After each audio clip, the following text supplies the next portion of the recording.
The long gallery at Langfield Park held its breath in the late afternoon light, and Marguerite Vaillant stood beneath the ceiling medallion she had spent 3 years making perfect.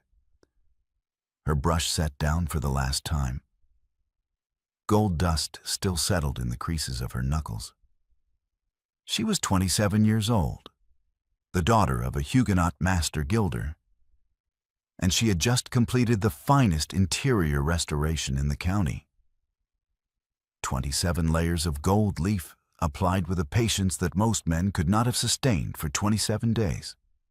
The room behind her caught the winter light and threw it back in warm, burnished waves, and she was still looking up at the medallion, checking, as she always checked, for the seam that was never there, when she heard his footsteps on the parquet.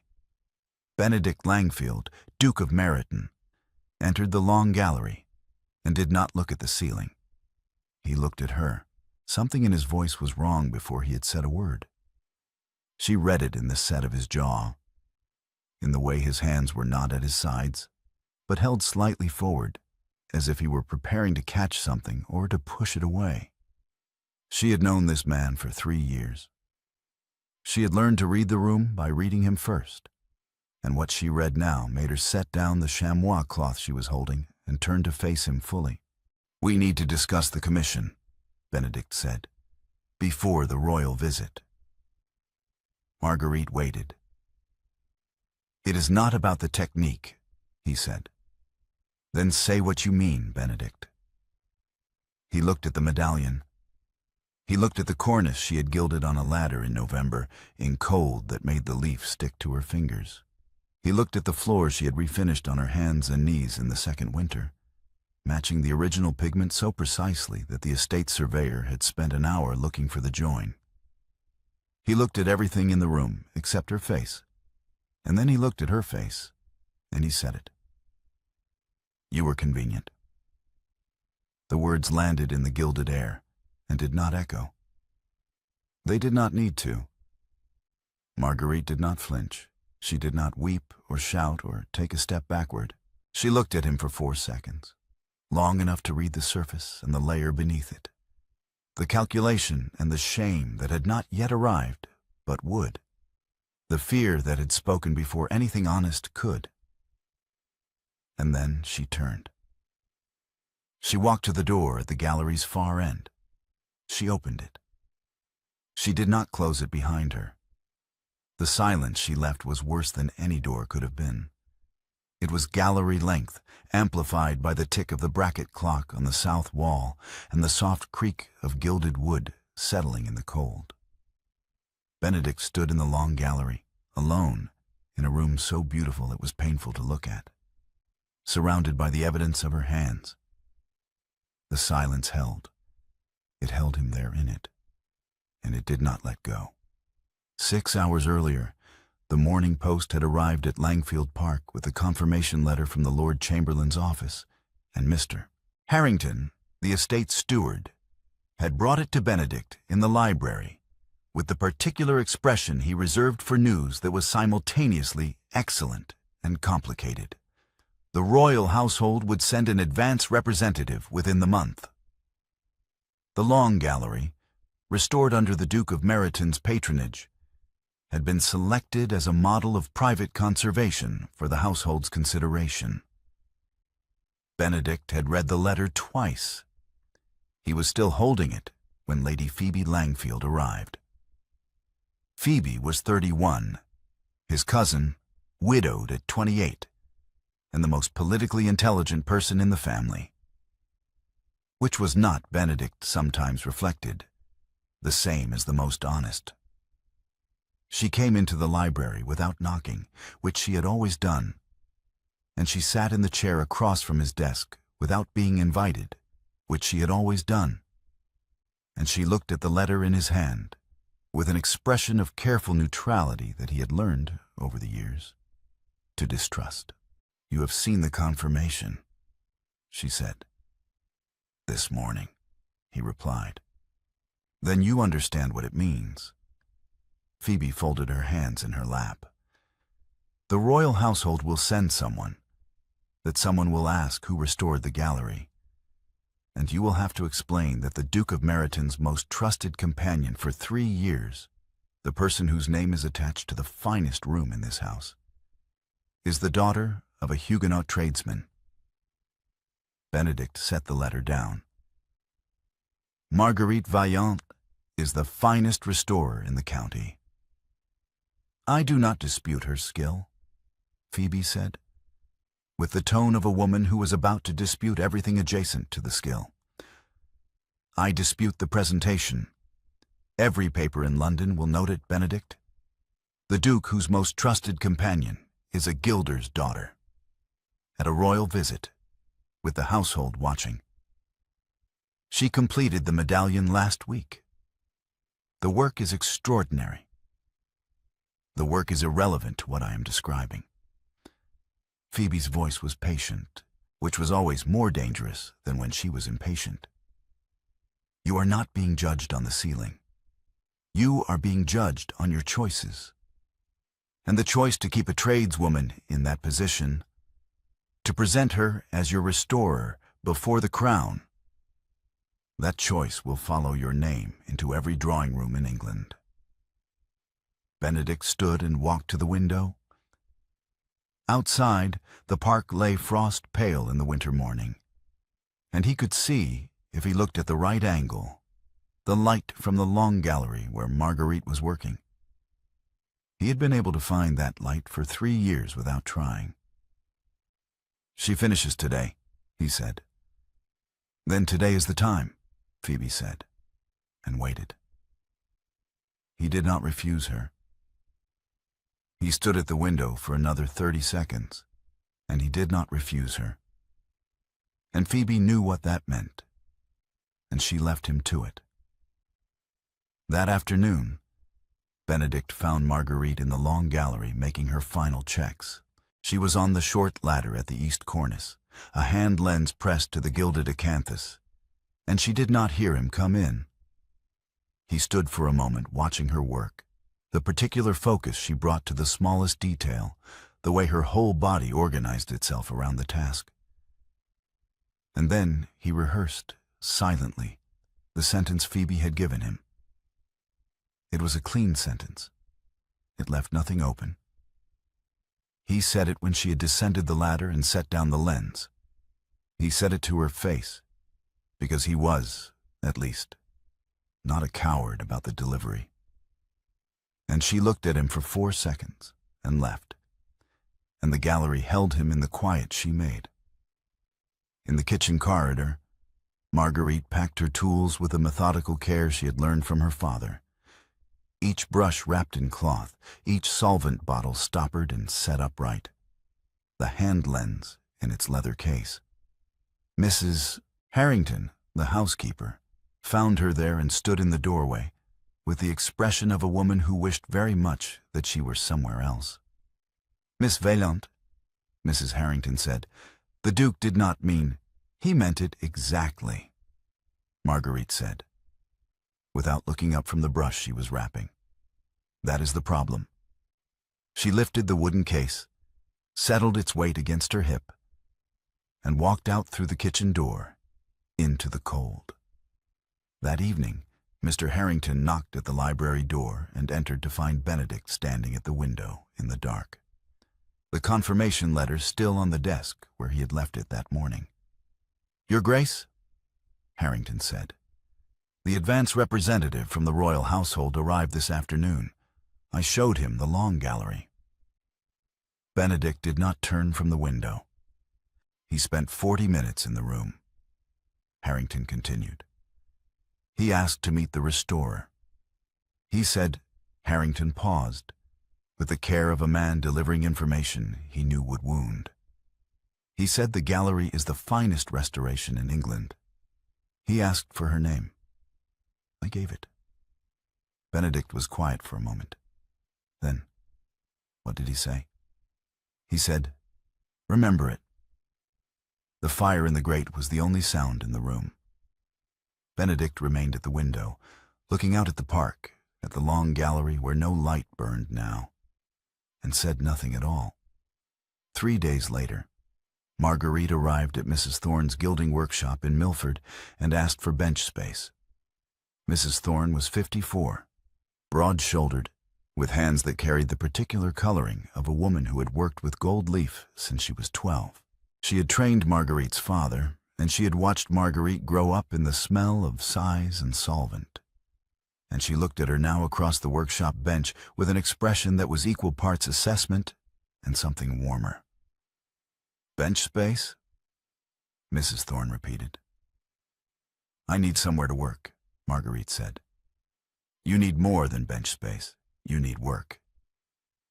Mrs. Thorne moved a row of sample boards aside and set her elbows on the bench. "The church warden at St. Clement's came to me last month.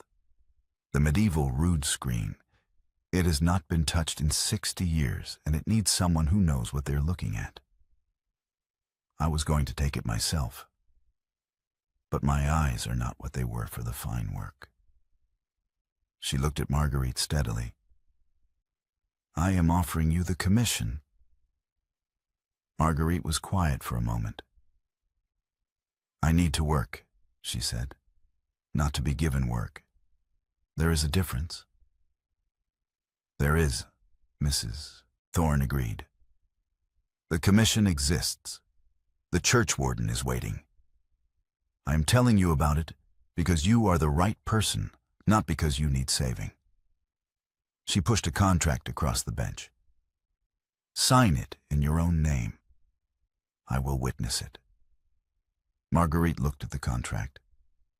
At the line above the signature, Conservator, and below it, the space where a name would go. Her father's name had always been above hers on every document she had worked under. Jean-Claude Vaillant, Master Gilder, and below that, in smaller letters, with his daughter assisting. She picked up the pen. She signed it. Monsieur Vaillant, Conservator.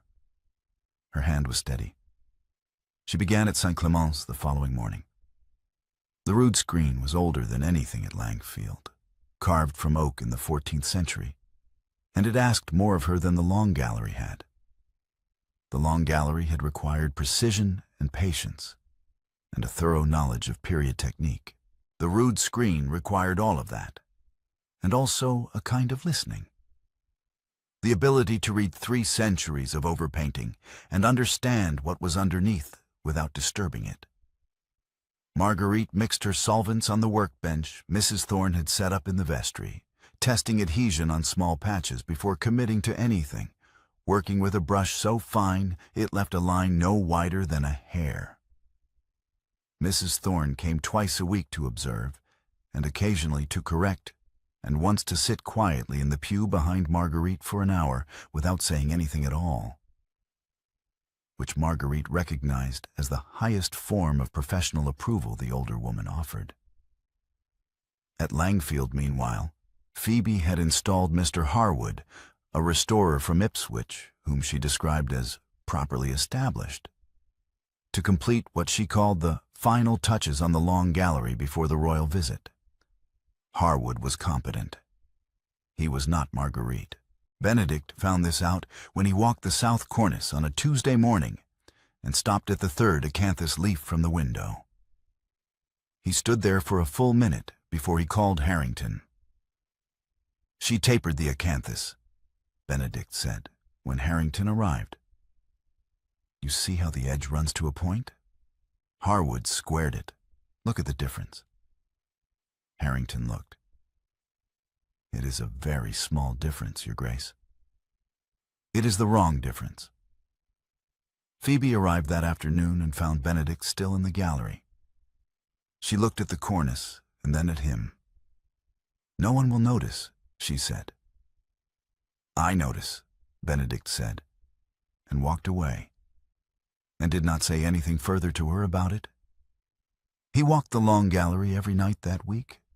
Not at any particular hour, sometimes at 11, once at 2 in the morning, and not with any particular purpose that he could have named. He was not contemplating. He was simply unable to remain in any other room in the house for more than an hour at a time, and the gallery, which had been the center of his daily life for 3 years, was the only place that felt large enough to contain the particular quality of his restlessness. On the fourth night, he found Harwood's desk, a portable writing slope set up in the gallery's east alcove, and saw Marguerite's conservation notebook sitting on top of a stack of estate documents. It was a small, leather-bound book, filled with her handwriting, pigment formulas, adhesion tests, sketches of the original surface layers, 3 years of technical observation that existed nowhere else. Harwood had apparently been consulting it and had set it aside to classify with the estate papers. Benedict took the notebook from the desk, wrapped it in a square of cloth, and rode to Milford the following morning. He left it on the workbench at Mrs. Thorne's workshop when no one was present, with no note. Phoebe's whisper campaign had begun by then. She was telling acquaintances, at the particular social gatherings where information moved fastest, that Miss Vaillant had left Langfield under a cloud and that her methods had been questioned by the estate surveyor. The story was not large enough to be called a lie, which was precisely what made it effective. Within a week, the county was discussing both Marguerite's departure and Benedict's judgment in the same breath, which had not been Phoebe's intention, but was its inevitable result. When you threw a stone at one person's reputation, the splash reached whoever was standing closest. Marguerite found her conservation notebook on the workbench one morning, wrapped in cloth. She unwrapped it carefully and found, on the cloth's inner surface, a trace of gold leaf residue. The particular warm yellow of the Langfield ceiling medallion, which used a specific alloy she had sourced from a supplier in Norwich, and which did not match any of the leaf in Mrs. Thorne's workshop. She held the cloth for a moment, then set it aside and said nothing to Mrs. Thorne. 3 weeks into the rude screen work, her solvent brush found something unexpected in the lower left panel. She had been working methodically through a section of overpainting that dated, by its medium, to a Victorian restoration, heavy oil paint applied with a broad brush, covering something older. She had known something was underneath. She had not known what. The shape that emerged beneath her brush was a hand, then a wing. Then, over the course of 3 careful days, an entire figure. An angel, blue-robed, the paint still vivid beneath 3 centuries of concealment. The gold of its halo intact, under the Victorian layer, in a way that suggested the Victorian restorer had known it was there and covered it deliberately, for reasons that would never now be known. "Mrs. Thorne," Marguerite said from the floor where she was kneeling with a magnifying lens, "I think I found something."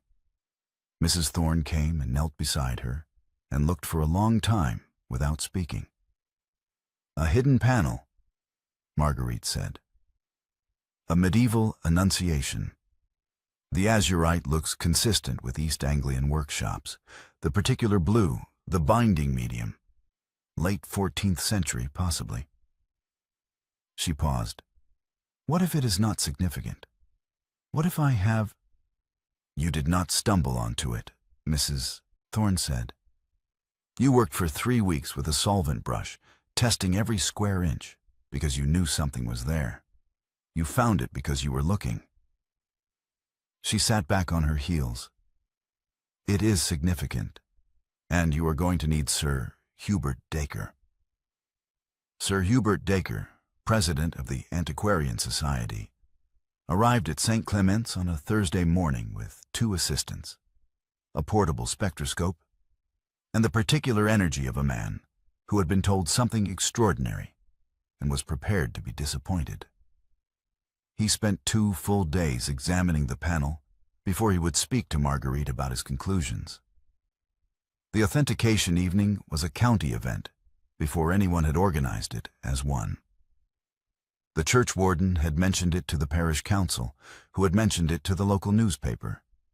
And by the time Marguerite arrived at St. Clement's to arrange her sample boards in the nave, there were 40 people expected. Her hands were shaking. She had laid out the boards, cross-sections of the paint layers, pigment samples, her binding medium analysis. And she was adjusting the display stand for the third time when the stand shifted and the ultramarine sample began to slide. Benedict entered through the side door. He crossed the nave in 4 steps, picked up the ultramarine sample, and held it steady while she righted the stand and secured it. His hand held her evidence still while hers worked. When the stand was secure, he set the sample back in its place and stepped away, and her hands had stopped shaking. They did not speak. The county gathered. Dacre took his position. Marguerite stood before 40 people and presented her findings: the pigment analysis, the binding medium, the azurite underlayer, the cross-referencing with the Fitzwilliam collection samples that confirmed the East Anglian workshop tradition. Her voice was steady because she had practiced it until it was steady. Her hands, visible to everyone, were shaking. And she did not hide them, because hiding them would have cost attention she needed for the evidence. Dacre interrupted her at the dating methodology. Your cross-reference with the Fitzwilliam samples? You are arguing from analogy, not direct provenance. What is your basis for the 1380s specifically? The azurite underlayer, Marguerite said. The particular preparation method, the particle size, the oil content. Matches samples from the Fitzwilliams' documented East Anglian works from 1375 to 1395. The Victorian overpainting uses a lead white that was not commercially available in its current form before 1840, which gives us the upper boundary for the concealment. The lower boundary is the azurite preparation. I have the comparison charts here. She turned to the second board. The match is not analogical. It is compositional. Dacre examined the charts for a long moment. The room was entirely still. Miss Vaillant, Dacre said at last, your conservation method preserved details that a less careful hand would have destroyed. What you have uncovered here is the most significant ecclesiastical find in this county in 40 years. He paused. I stand by the 1380s. The evidence is sound. Marguerite thanked Dacre and Mrs. Thorne and the churchwarden. She looked once at the back pew where Benedict sat, and then she looked away and thanked the parish council, and she did not thank the Duke of Meryton. The room emptied slowly. Mrs. Thorne lingered long enough to press Marguerite's arm once, firmly, and then left. Marguerite began packing her instruments. She heard the church quiet itself around her. The last voices outside, the door closing, the particular stillness of a medieval building at night. And she was latching the instrument case when she heard Benedict's footstep in the aisle. The panel is extraordinary, he said. Thank you, Your Grace. The formality was deliberate, and he heard it. Miss Vaillant? He stopped several feet away, which was the distance of a man who understood he had no right to close it. The Crown remembered your name. Mr. Harrington told the royal visitor. He said the gallery is the finest restoration in England. He asked for your name. Marguerite set down the instrument case and looked at him directly. And you threw it away? He answered quietly. Yes. You threw it away because Phoebe told you I would embarrass you before the royal household. You chose her fear over 3 years of evidence that I was the best thing in your house. His voice was low. Yes. Then you tried to buy it back. She did not raise her voice. The steadiness of it was worse than anger would have been. A commission with your name on it. Ducal sponsorship. As if my work needed your seal to be real. I thought I was helping. You thought you were still the patron. That is not helping. That is reflex. She picked up the instrument case again. You cannot stop owning things, Benedict. You owned my commission for 3 years. You owned my dismissal. Then you tried to own my recovery, and I returned the letter because I am done being a line in your accounts." He was quiet. His hands were at his sides, and the restlessness she had always read in him had drained into something heavier and harder to name. "The Crown remembered my name without your help," Marguerite said. "Decker authenticated my panel without your funding. Mrs. Thorne gave me bench space without your permission. Everything I have built in the last 4 months, I built without you. That is not spite, that is proof. What would you have me do?" "Nothing," she said. "That is the point. You do not know how to do nothing. You commission, you patronize, you arrange. Stop arranging." She moved toward the door, then stopped and turned back. "I work on the North Aisle tracery on Wednesdays. I am here at 2 o'clock. If you want to be in a room with me, come and sit in the pew and watch. Bring nothing.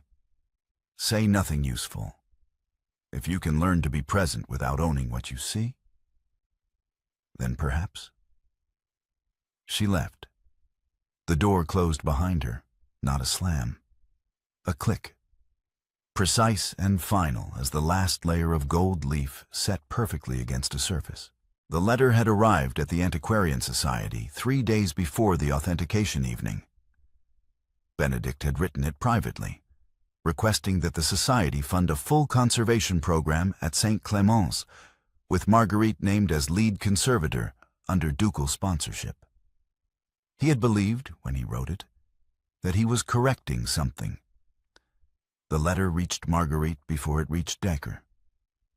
She read the first paragraph, her hands going still against the paper, and then she set it down and did not read the rest. She wrote one line on a fresh sheet. "I do not accept commissions from men who dismissed me for being inconvenient. I accept commissions from church wardens," and sent it back unopened. The refusal reached the county within days. Phoebe was at a dinner party when she heard it, and she set down her wine glass with the particular care of a woman who had just been given exactly the ammunition she needed. The Duke offered the girl the opportunity of a lifetime, Phoebe said to the table at large, and she threw it back in his face.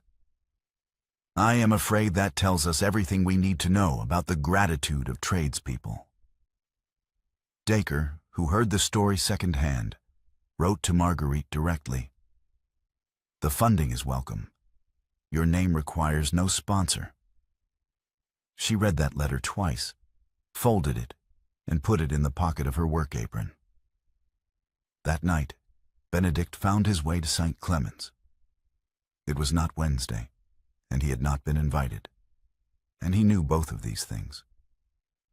Marguerite was sitting in the nave with a returned commission letter on the pew beside her, and she looked up when he entered, but did not stand. He stopped in the aisle. He looked at the letter on the pew.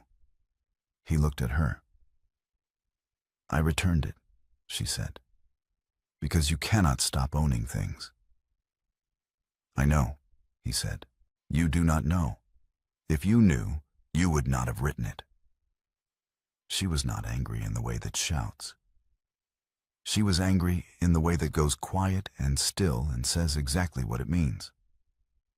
You dismissed me so that I would not embarrass you before the Crown. Then, when my work embarrassed you in the opposite direction, when it turned out to be extraordinary without your name on it, you tried to put your name back on it. That is not generosity. That is the same reflex. Benedict looked at her for a long moment. Then he did something she had not expected. He went down on one knee in the aisle. Not a proposal, the posture of a man making himself lower, putting himself beneath the level of the conversation, because he had run out of other ways to show that he understood the distance. "Then tell me what the opposite of a cage looks like," he said, "because I do not know. I have only ever built cages and called them rooms." Marguerite was still for a moment. Then she reached down and took his hand and held it. 10 seconds, her fingers closed over his, neither pulling him up nor pushing him away. Then she released it and stood. "The opposite of a cage," she said, "is an open door that you do not walk through." She walked out through the open door. He came to St. Clement's the following Wednesday at 2 o'clock. He sat in the third pew from the front. He brought nothing. Marguerite did not acknowledge him. She worked on the north aisle tracery, a section of carved stonework that needed careful cleaning and consolidation, a task that required a soft brush and a great deal of patience, and no conversation whatsoever. Benedict sat for 3 hours. When she began to pack up at 5 o'clock, he stood, and she did not look at him, and he left. The second Wednesday, she dropped a brush from the top of the short ladder. It fell to the stone floor and bounced once. Benedict picked it up before she had descended 2 rungs. He held it out, handle first, which was correct. She took it from his hand without looking at him. Their fingers did not touch. The third Wednesday, she was at the workbench mixing lime wash, and she spoke without looking up. "The ratio is 5 to 1, she said. "Lime putty to water. Your plasterer at Langfield has been using 4 to 1. That is why the north corridor is developing cracks along the cornice joins." Benedict was quiet for a moment. "I will tell him." "You should." She went back to mixing. The fourth Wednesday, she was on the ladder at the upper tracery with the chisel, and she needed it moved 6 inches to the left where she could reach it. She looked down. "Handle first," she said. He passed it up handle first. She took it, looked down at him. "Handle first." "I learned," he said. "Slowly." "Slowly," he agreed.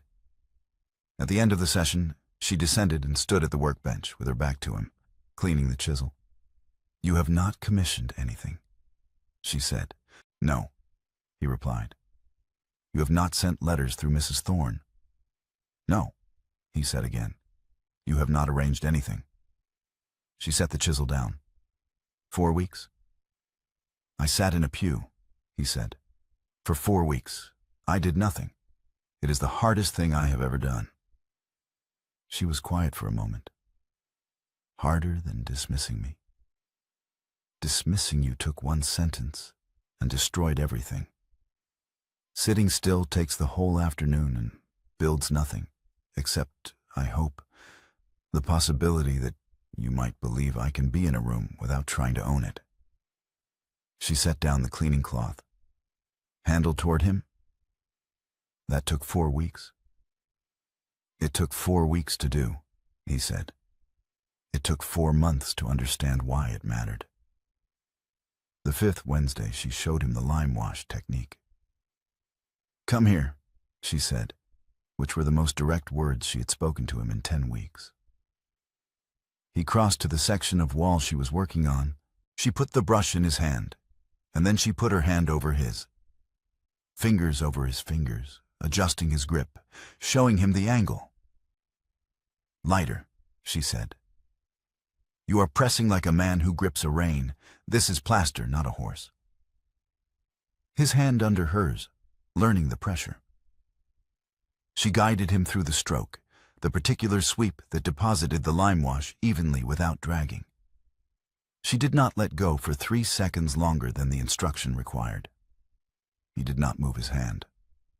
"You are teaching me," he said. "I am correcting your technique. There is a difference."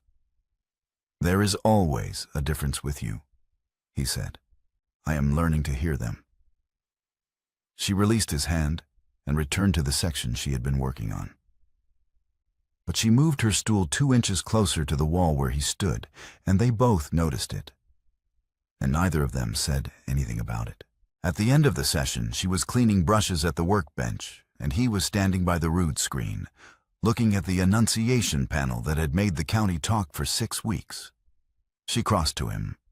She took his right hand and turned it palm up, and she ran her thumb across the base of his palm, the place where, 2 years ago, a sheet of gold leaf had landed and left its trace, and where the residue had long since washed away, but the memory had not. She pressed her lips to his palm. A single, deliberate moment. He closed his fingers over the place she had kissed and held it there. Autumn came to Milford in the particular way of English autumns, gradually, then all at once, the light going amber and the mornings arriving cold. The North Isle tracery at St. Clement's was complete, and the conservation record showed it signed in full. M. Surveillant, Conservator. The Antiquarian Society had published Dacre's report in September. 3 commissions had arrived since then. From a Lord Adderley in Gloucestershire, from a cathedral chapter in Norfolk, from a private family in Bath with a Jacobean plasterwork ceiling that needed someone who understood the period. Marguerite had hired an apprentice. Nell, 15, the sexton's daughter, who had been watching from the church doorway for 6 weeks before Marguerite had asked her to come in and hold the brush. On a Saturday morning, not Wednesday, Benedict arrived at St. Clement's and found Marguerite sitting in the 3rd pew from the front, looking up at the North Isle tracery from the angle he had occupied for 5 weeks. "You are in my pew," he said. "I wanted to see what you saw." He sat down beside her. "What did you see?" "A woman working," she said. "Not performing for anyone, not waiting for a verdict, just working." She looked at the tracery for a moment. "I think that is what frightened you most, that I did not need an audience." He reached into his coat and set a glass bottle on the wooden pew between them. Small, round, the glass catching the light through the window she had restored. Cold-pressed linseed oil. Not tin. Glass, because she had said once, in the 2nd year at Langfield, that everything has a flavor to someone who pays attention. And good linseed oil in glass keeps its flavor where tin corrupts it. "You remembered," she said. "You said everything has flavor to someone who pays attention." "I have been paying attention." "For 5 weeks." "For 5 weeks consciously," he said. "For 3 years without knowing what I was doing." She picked up the bottle and held it to the light through the tracery, the oil catching the autumn color, amber and clear. "I am leaving for Gloucestershire in January. Lord Adderley's manor, Tudor plasterwork, 4 months. Will you write?" She set the bottle down on the pew. "I will write about plasterwork, lime ratios, aggregate composition, the particular problem of 16th century hair plaster in damp conditions. If you can tolerate letters that contain more technical specification than sentiment, you may reply."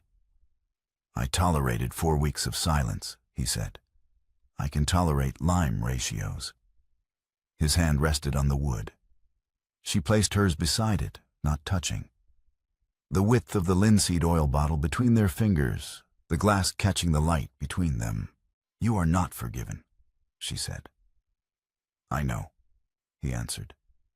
"But you are present." She looked at the tracery she had restored. The carved stone cleaned back to its original surface, every detail intact. "For the first time since I have known you, you are in a room without trying to arrange it. That is worth something." "What is it worth?" She was quiet for a moment, looking at the light through the window, at the gold the autumn threw across the floor of a church that was older than either of them and would outlast them both. "Wednesdays," she said. "For now, outside in the workshop." Nell was sweeping the floor with a wide broom, and the gold dust rose from the boards in the draught from the open door, rising, catching the morning light, then settling again on the bench and the tools and the sample boards and everything in a gilder's world. It never entirely washed off. It was not meant to.